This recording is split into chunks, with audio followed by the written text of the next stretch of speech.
Hi කොහොමද ඔයගොල්ලන්ට අද මම ඔයගොල්ලන්ට පෙන්වන්නේ අපේ ගමේ කෑමක් වෙන කොහිල දළු ටිකක් කොහොමද රසට හදාගන්නේ කියලා. ඉතින් ඔයගොල්ලෝ බලන්න අපේ පුතා ඉතින් අද බඩගිනි කිය නිවාඩු දවසේ ඉතින් කෑග ගහ හිටියා. ඉතින් මට හිතුණා ගුණ දෙයක් ඒගොල්ලන්ට හදලා දෙන්න ඕනි කියලා. ඉතින් මම මේ කොහිල දළු ටිකක් හදලා ඒගොල්ලන්ට රස කෑම වේලක් හදලා දෙන්නයි හදන්නේ. ඔයගොල්ලෝ බලන්න කොහොමද මම කොහිල දළු ටික ගුණට රසට හදාගෙන ගෙදර අයට පිළිගැන්නුවේ කියලා. ඉතින් අපි කොහිල දළු වල තියෙන කටු ටික ඉවත් කරගෙන ඊට පස්සේ ඒක හොඳට හොදලා පොඩියට කපා ගන්න ඕනේ. ඊට පස්සේ අපි ඒකට එකතු කරගන්නවා ලූණු, මිරිස්, සුදු ලූණු, කරපිංචා ඒ ටික ඔක්කොම අපි ලෑස්ති කරගන්නවා. ඊළඟට කහ මිරිස් කුඩු, තුන පහ ගම් මිරිස්, කුරුඳු පොතු කෑල්ල ඒ ටික අපි එකතු කරගන්න ඕනේ පොඩි ගොරක කෑල්ලකුත් එක්කලා.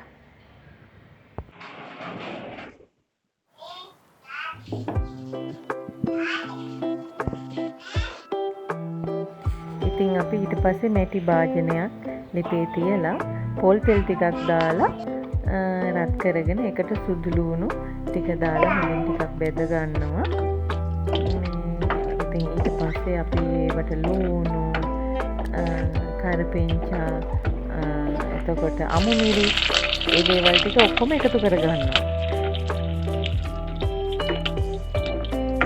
ඒ ටික හොඳින් බෙදෙන්න ඇරලා අපි ඊට පස්සේ මිරිස් 3-5 ඒ ටික ඔක්කොම එකතු කරගෙන ටිකක් හොඳින් බෙදෙන්න ඇරලා ඊට පස්සේ තමයි අපි කොහිල ටික එකතු කරගන්නේ.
කොහිල දළු ටික හොඳින් බෙදුනට පස්සේ අපි මිටි පොල් කිරි ටික එකතු කරගන්නවා. මිටි පොල් කිරි එකතු කරගත්තාම අමුතුම රසයක් එනවා. ඉතින් අපිට ඊට පස්සේ ඒකට උඹල කඩ ටිකකුත් එකතු කරගන්න පුළුවන්.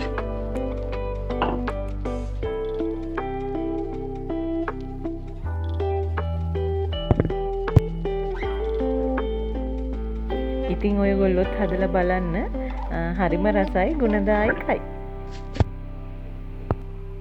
මම ඉතින් අද නිවාඩු දවසේ ඒගොල්ලොන්ට කරවිල මාළුවක් හැදුවා, කොහිල කරි එක හැදුවා. ඉතින් පරිප්පු ටිකක් තෙල් දැම්මා දාලා සුදු බතුත් එක්කලා ඉතින් ඒගොල්ලොන්ට මම මේ කන්න දුන්නා බඩගින්න. ඉතින් හරි ආසාවෙන් අරගත්තා. ඔන්න කන්න. රහයිද බලන්න.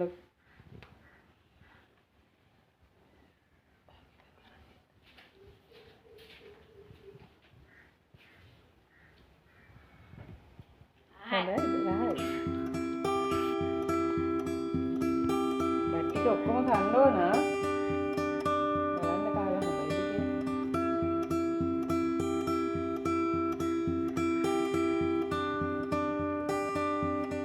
හොඳයි. අපේ හස්බන්ඩ්ගෙන් මං ඇහුවා රසයිද කියලා. ඉතින් බලන්න රසයි කිව්වා. ඒ කියන්නේ රසයි. හොඳයි. ලයික් එකක් කමෙන්ට් එකක් දාන්න. කොහිල දළු